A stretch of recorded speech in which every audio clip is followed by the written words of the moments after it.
Remember that floor that I had to dig up? Well, here it is now, and let me give you a quick guided tour before it never sees the light of day again.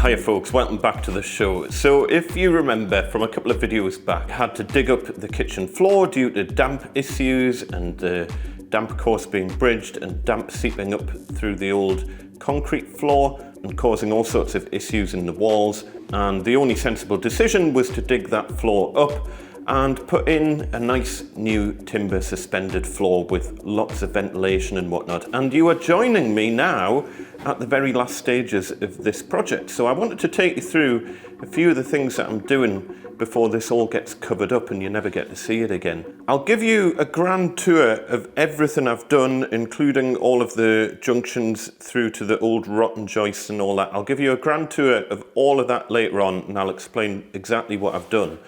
But the final bit that I'm doing at the moment, I've got a new sleeper wall down the middle. Lots of kind of sleeper walls and things are around this just to give a bit of extra support. It probably doesn't need it. It's very, very solid the way it is.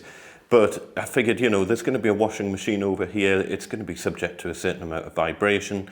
We'll give it as much support as we possibly can. So in order to do that, I've had to build a sleeper wall down the middle here after the floor was in, which was a little bit tricky. Obviously, generally, sleeper walls are built before the floor goes in, but with the way things have worked out, that wasn't really an option. So in that situation, it's impossible to build the sleeper wall up to the underside of the joist. So it's easier to put the sleeper wall in, leave a bit of a gap, and then put some spacers in to fill up the remaining space. You see, in this sort of situation, in an old house, every gap under each joist is a different size. So it would be really difficult to make a piece of timber, a long piece of timber, exactly the right size to take up that gap. So all I'm doing is I'm going around and working out the gap under each section, and I'll make a few little packers, timber packers, and they'll get glued and nailed down. I just have to be careful with nails that it's not going to hit the damp-proof membrane. Everything has damp-proof membrane, by the way. I'll show you all that later on. But yeah, so all I'm doing is making a bit of a list, and in order to work out those gaps, really straightforward. So for example, here I'm on the founds section. I've just called this the founds section here. These old foundations that I decided to leave in place, they will work as awesome sleeper walls. And we have got a gap here, so all I'm doing, I'm just taking some plastic packers. Honestly, it's so handy to always have loads of different size packers on a project like this. So all I'm doing, so I know it's too big a gap for a 10mm. Let's try 8mm. Make sure you're not standing on the joist at the time. You want it to be the kind of free floating size, and you also want to make sure you've checked for level everywhere before you do this. So make sure everything's perfectly level. If it's not, temporarily jack it up while you put these packers in. So all I'm going to do is, I already know this is 8mm. So that is a comfortable but tight fit under there. So I'll make a timber 8mm packer for under that section, and that's all I've done all the way around. So I've got one there, two kind of up the top there, same all the way along this side edge here on that foundation sleeper wall over here. I've already made a packer for this corner, because this was if you remember, this was a tricky little corner down here to deal with because of the way the concrete had come out, and the concrete runs all the way under to the step on the other side, so there really wasn't an easy way of dealing with this concrete. It's fine, I'm just going to leave it like that. But I've already made, I don't know if you can see, I've already made some packers under that side. That is taking the full weight of this corner of this joist here. This joist then supports these two joists, and belt and braces just to stop this section kind of flapping about in the wind, to stop any vibration and whatnot. I've added a fairly heavy duty band support here, wall bolted into the concrete with two big wall bolts at the bottom, and that just stops any upward movement. So yeah, I've done that all the way around, checked the gap under every single one. As I say, make sure you're not standing on the joist at the time that you're checking the gap, because you want the joists to be naturally level, not with a slight bow in them from when you're kind of standing on them or whatever. So make sure you're not standing on them at the time. And then I've just used the spacers to check the gap, and then I'll head off to the workshop, make a whole bunch of spacers.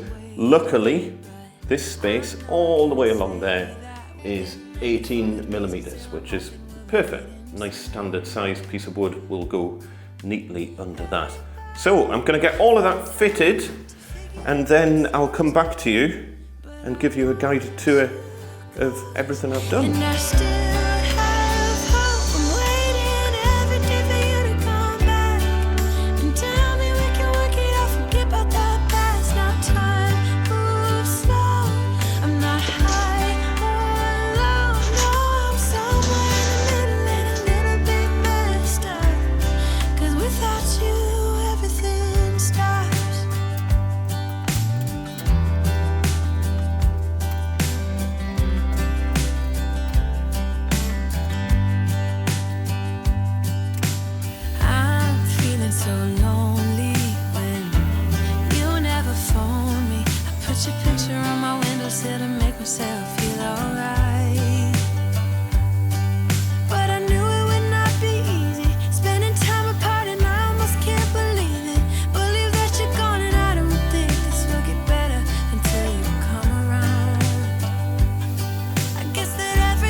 And that is us all done. And if I do say so myself, I'm pretty pleased with this. I think that has gone amazingly well, considering what we started out with. I think that's going to do the job nicely. I was debating putting another angle bracket over here, like bolted into the floor, underneath that spirit level basically, because that's more or less where the washing machine's going to go. But honestly, these joists they're so solid, they feel like concrete. I don't think it needs it. I think we've only got just over a metre span there, and completely forgotten what size. 120mm joists we've got here. And what 120mm, technically, we're right on the borderline of whether you even need a sleeper wall. So having whatever it is, whatever that gap is from across from left to right, I've probably mentioned it in a different video, but technically you probably don't even need that sleeper wall. But with the sleeper wall there and everything sorted out, this floor isn't going anywhere, and I'm very confident, especially once there's a partition wall built there and everything. It'll be such a rigid structure. In terms of how level we are, I'm really pleased. Again, it's worked out pretty well. We are very level in all directions. Proper level. And by the way, keep all of your leftover spaces, if you've got any leftover spaces. So I've marked up on these what size they are: 14mm, 7, 3, 8. I've got 2. I'll cut that in half. And all of that will go into my spacer box. It's always handy keeping stuff like that. We'll do a thumbnail here. So let me give you the guided tour of what I've done here. So if you remember, the whole problem started out when we discovered that this supporting wall here was falling to bits because the wall plate underneath the wall had rotted away. That had caused the joists on this side to rot, and we had damp issues up various walls in the living room, and so this is the living room wall here. We had major damp around the bottom here. I'll do another measurement at the end of this video and show you how quickly, well, we'll see. I haven't even checked myself if this has dried out, but we will find out very shortly. But yeah, basically the concrete floor was trapping moisture underneath it. It was forcing the moisture to the sides, and it was just wicking up the walls and causing no end of problems. So ripped the entire floor out, put a concrete oversight in at the bottom there, ran all the electrics from the studio room under the floor, under the concrete, all the way to the consumer unit, and then we've got our brand new suspended floor. So in order to put the suspended floor in, because I couldn't film all of this because I needed to crack on, but it's relatively well, it's not straightforward. It's not straightforward by any stretch of the imagination. But what we have is a ledger board going all the way along both sides. So one along that side and one along the opposite side. That is bolted into the brickwork with damp-proof membrane behind it to protect it from any dampness that might still wake up the walls. Although, to be fair, the damp proof in this property, considering it's 100-year-old, I did find a leftover piece of the damp proof course under one of the floors, and it was in immaculate condition. So yeah, old bitumen damp proof course, but it's fine, absolutely fine. We still use bitumen now for all sorts of things, so it's not like an obsolete product. So anyway, yeah, ledger board along that side, parkour my way across here, ledger board along that side. You can't really see it because I've got the boards lifted at the minute so that you can see the rest of the floor. So it needs a bit of a clean. I will hoover that up. It's just left over from the central heating going in. And then we've got joist hangers everywhere. I'll show you over this side, try not to break my neck. So joist hangers on the ledger board, all nailed in with twist nails wherever possible. There is the odd bit where I couldn't get a hammer in to do the twist nails and I have no option but to screw them. But generally everything is twist nailed in, which I believe is needed for building regs, although I'm not 100%. Honestly, in a million years, if you're going to screw these in, I don't think it's going to make any difference. There's an argument that nails have a higher shear strength than screws, but honestly, the screws that I've ended up using in some of the places, as I say, that you just couldn't get a hammer in. So for example, well, Round here I actually used screws because I didn't want to put too much hammering force onto this joist because there's nothing to stop it moving about. So I thought it was a better decision to screw these in. Same with this joist here, because there's nothing behind this joist. So really, what's going on here? Oh, I'll show you that in a minute. My point is that in situations where you've got no alternative but to use screws, especially in the corner of a room like this, I couldn't give a damn what building regs says. This will be absolutely fine. In a million years, you know, each one of those screws has probably got a shear strength of like over half a ton. And there's what, 1, 2, 3, 4, 5, 6, there's 12 screws holding that one joist end in the corner of a room where no one's going to be standing anyway. I mean, geez. But where possible, I have tried to do it properly and use the proper twist nails for what it's worth. So then we've got the joists going across. That's relatively straightforward. And then we've got noggins all the way down the middle, sleeper wall underneath. Lots of ventilation. I'll talk about the ventilation in a minute because we're going to talk about that in a little bit more detail. But I've just built a little honeycomb wall and they're just single layer. And then we've got this wall plate on top of that with an 18mm board on top just to take up the gap.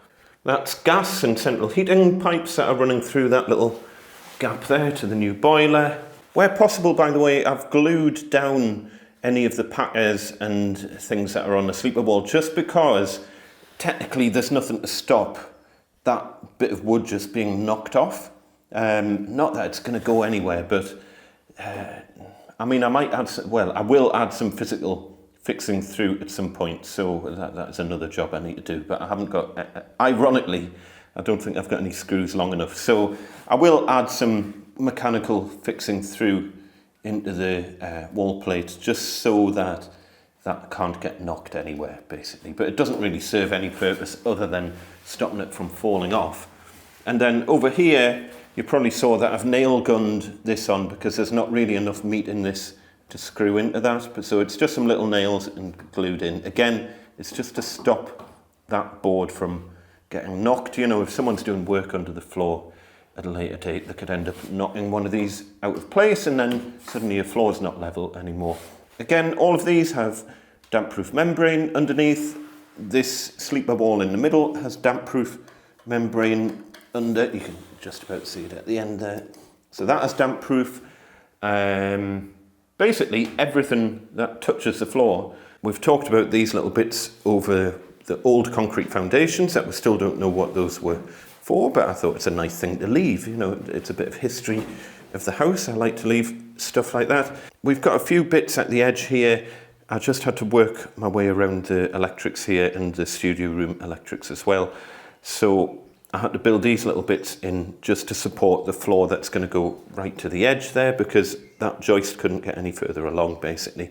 Over here, because of the weird concrete step issue that we've had, I've had to suspend a joist here off here, and then that is sitting on a tiny little mini wall plate down at the bottom there, and it also has this big strap bracket as well, so that ain't going anywhere. We'll head through the hallway now. So because we've got this nice new joist in the kitchen going across here, we've now got a place that joist hangers can hang off down the bottom there, and that allows us to sister up to the old rotten joists over here. So they're bolted in, 3 big bolts on both sides. Again, plenty gaps for insulation. Anywhere where bricks were just kind of redundant and stuff, I've taken them out. It allows plenty airflow. We'll talk about the airflow in a bit more detail in a minute, but those joists are sistered up down here. This is just screwed onto the side to take that floorboard, basically. That's just to stop that floorboard flapping about in the breeze. And then over on this side, we've then got this joist hanging off this pair here. Again, that's just attached just to give us a bit more meat towards the edge of the board. And that's heading all the way into the corner, which is held on a single concrete block sleeper wall. Again, damp-proof membrane on it. There wasn't really any way of fixing to this sleeper wall, so that's just held in with construction adhesive. So it's not going to go anywhere, and it's ultra solid. So I think we've done pretty well there. Let's talk about ventilation, because ventilation is key, absolutely key, to keeping this floor in top condition and getting another 100+ years out of it. Not only do we want to fix the damp problems that we had, but we want to protect this floor and make sure that it lasts for a long time. So, lots of things that I've done. We've got an air brick on the other side in the corner down here. Now, you can't really see, but there's a hole in the brickwork just behind there. So, let me just show you. So there's a hole in the brickwork there, plenty airflow through to there. It's hard to say, it looks like the joist's blocking it, but it's not. The joist's above that level. There's my hand underneath. So nice little passage of air through there. I've made sure the air brick is nice and clear. Bearing in mind that this is going to cut through to the extension at a later date. So I'm going to add extra subfloor ventilation when we take this bit of wall out, but for the minute that's fine. What I've then done, if you imagine the living room is on the other side of this wall, so I've taken out 3 bricks all the way along. So we've got one brick, I'll try and show you, it's a bit dark. So I took out a brick there, replaced it with a half brick, so we've got a little honeycomb section there. Free passage of air straight through into the living room there. Same again over here, free passage of air through there. Single brick taken out and replaced with a half brick. And a bit further along, I've done the same here. So single brick out, and that's nice free passage of air through into the living room. You've already seen that there's plenty airflow over here. We've got loads of kind of honeycomb. It's a little bit random because it was just, I had to do it while mending this wall, but you can see we've got a gap there, we've got a gap there. I think we've got another gap over here somewhere. Anyway, so the point is, plenty free passage of air in this room. I may or may not add some vent through this wall once the garage is built. I'm not doing it at the minute because there's always a risk that moisture could come through while the garage isn't there, while the side extension's not there. But once the side extension's there, that would give a little bit more airflow through that wall. But honestly, I think we've got plenty air coming under the floor into this room. But let me show you what else I've done. Heading out into the hallway, because obviously this porch has been added on at a later date, we do have one air brick here. Now, I struggle to see the other side of that air brick from underneath the floor. When I've gone under the floor and over here, obviously it's under the stairs, so I can't get to it, but you can see through kind of from here in that direction. And yeah, I couldn't see that air brick, but it could just be that it's behind a joist or something, I'm not sure. Once I get the floor up to do the underfloor insulation around the front door and whatnot, I should get a better idea of what's going on under there, and if needs be, I'll clear it out. But what I have also done is I've cleared out, we've got an air brick in the dining room at the front here. There was a huge wasp's nest under the floor here, so obviously I had to take the wasp nest out. I've treated all the timbers around here, more so to try and discourage wasps from coming in, because I'm hoping that if they come in and start building their nest on treated timbers, it might put them off a little bit, but we shall see. If you've got any good tips for stopping wasps coming in through air bricks while maintaining really good airflow. I know you can put like a mesh on the front of the air bricks, but I think that's asking for trouble in terms of stopping the free passage of air. So anyway, I've also added a new air brick on this side. So I've done exactly the same thing. Here's the new air brick here, and that just goes straight through into the dining room, vaguely hidden behind a plant pot so you can barely even see it. I've also treated the joists in that corner on the other side of that air brick as well, for the same reason, to try and put the wasps off. I don't know if it's going to work or not, but I guess we'll find out. And then I've cleared out under all of the floors. You can see all the original honeycomb brickwork, if you can see down there. So I've made sure all of those are completely clear, so air can get through. Obviously air can get over the top of these sleeper walls and wall plates as well.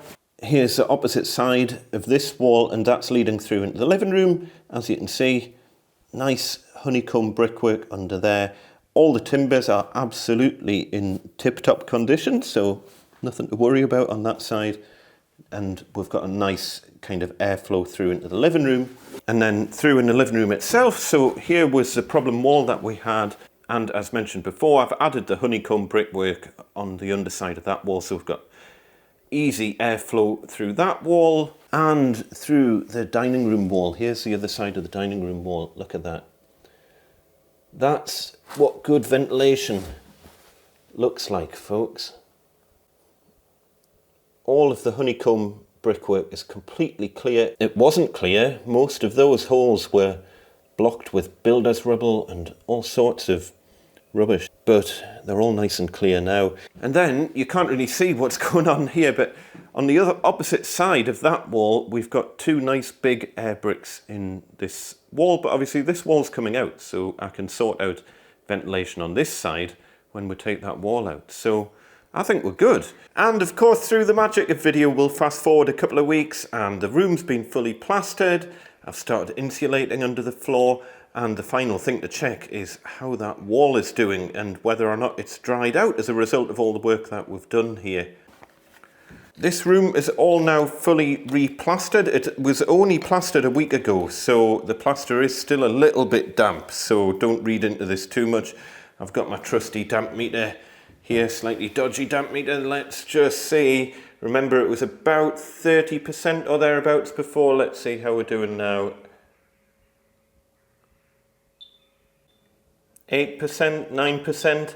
You know, it is still damp plaster work, but that's not bad. I think we can safely say this problem is now resolved, and it'll only dry out more over time now that we've got all that nice ventilation under the floor and whatnot as well. So there you go, folks. Any questions or anything that you would have done differently, pop it down in the comments below. And since you're getting a little bit of a sneak peek of what things are going to look like a little bit further down the line, don't forget to hit subscribe, because I think we're just about due for a bit of a renovation update. Take care, folks. I shall see you next time. Ta-ta, bye.